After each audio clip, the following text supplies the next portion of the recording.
GM Enam প্রশ্ন করেছেন, ইসলামে কি খেলাফতবাদ দিয়ে গণতন্ত্রের রাজনীতি অনুমোদন আছে?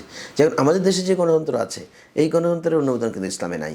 এগুলো অনেক কিন্তু ব্যাখ্যার বিষয় আছে, অনেক ব্যাখ্যার বিষয় আছে। এটা কিন্তু এটা গণতন্ত্র মানে ওরকম যে আমরা ভোটে দাঁড়ালাম, 500 টাকা দিলে ভোট কিনে ফেললাম। কীভাবে কিনবো? আমাদের দেশের মানুষ কিন্তু অশিক্ষিত ম্যাক্সিমাম। তো ওরা 500 টাকা দিলে খুশি হয়ে যায়, বলে যে দূর বেড়া, প্রতীক টতীক বাদ দেয়, টাকা 500 আজকের জন্য অনেক কিছু। উনি যেটাতে মারতে বলেছে সেবারে মারি দিই, উনি মেরে দিয়ে এসেছেন। এটা তো গণতন্ত্র হলো না, সঠিক নেতা নির্বাচন হলো না। দেখা যাচ্ছে যে দেখেন, আর আমাদের দেশের মানুষ নির্বাচন করে প্রতীককে, ব্যক্তিকে না। নির্বাচন করতে হবে ব্যক্তিকে। যখন আমার আসনে 4 জন প্রার্থী দাঁড়িয়েছে, 4 জন প্রার্থীর মধ্যে সবচেয়ে কম ভোট পাবে যেটা সবচেয়ে বেশি যোগ্য, এটা একদম বাংলাদেশে বাস্তব। সবচেয়ে বেশি যোগ্য, যেমন আমি যদি দাঁড়াই কোথাও, আমি যোগ্য সেটা বলছি না, আমার জামানত বাজেয়াপ্ত হয়ে যাবে, কেউ আমার ভোট দিবে না, কেউ ভোট দেবে না। ভোট দেবে কারা জানেন? প্রতীক নিয়ে দাঁড়াইছে আবুল ভাই, আবুল ভাইকে ভোট দিয়ে দেবে। শিল মারো রে শিল মারো, প্রতীক মার খাই শিল মারো, আবুল বাদ দাও। কিন্তু পরে আবুল চলে যাবে পার্লামেন্টে। আবুল যাওয়ার পরে আবুল তো আর নিজের হিতাহিত জ্ঞান নেই, ধরে রাখতে পারবে না। কয় বেটা, এই ঘরের মধ্যে আসা আমার আরও 10 বছর আগে দরকার ছিল, এটার মধ্যে না মজা। সব বিলে কিন্তু অনুমোদন সে দিতে হয় তার অঞ্চলে। ওরে লুটফাট, ওরে লুটফাট।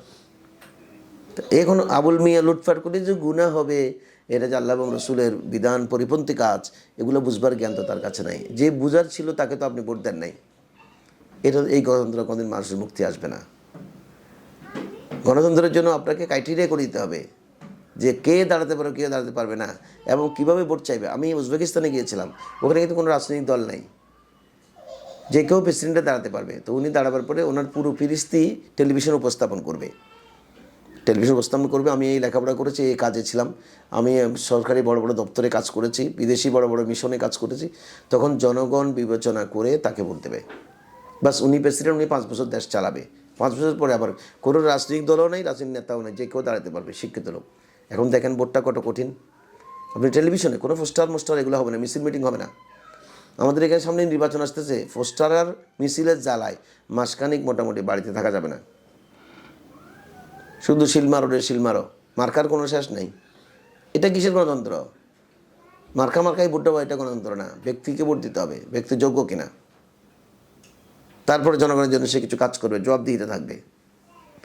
এই গণতন্ত্র আমাদের দেশে গণতন্ত্রে চলতে, এটা গণতন্ত্র নাই, কোনো মন্ত্র।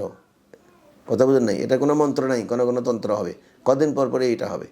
তো আশা করি বিষয়টি আপনি বুঝেছেন। আপনাকে ধন্যবাদ আমাদের সঙ্গে থেকে প্রশ্ন করবার জন্য।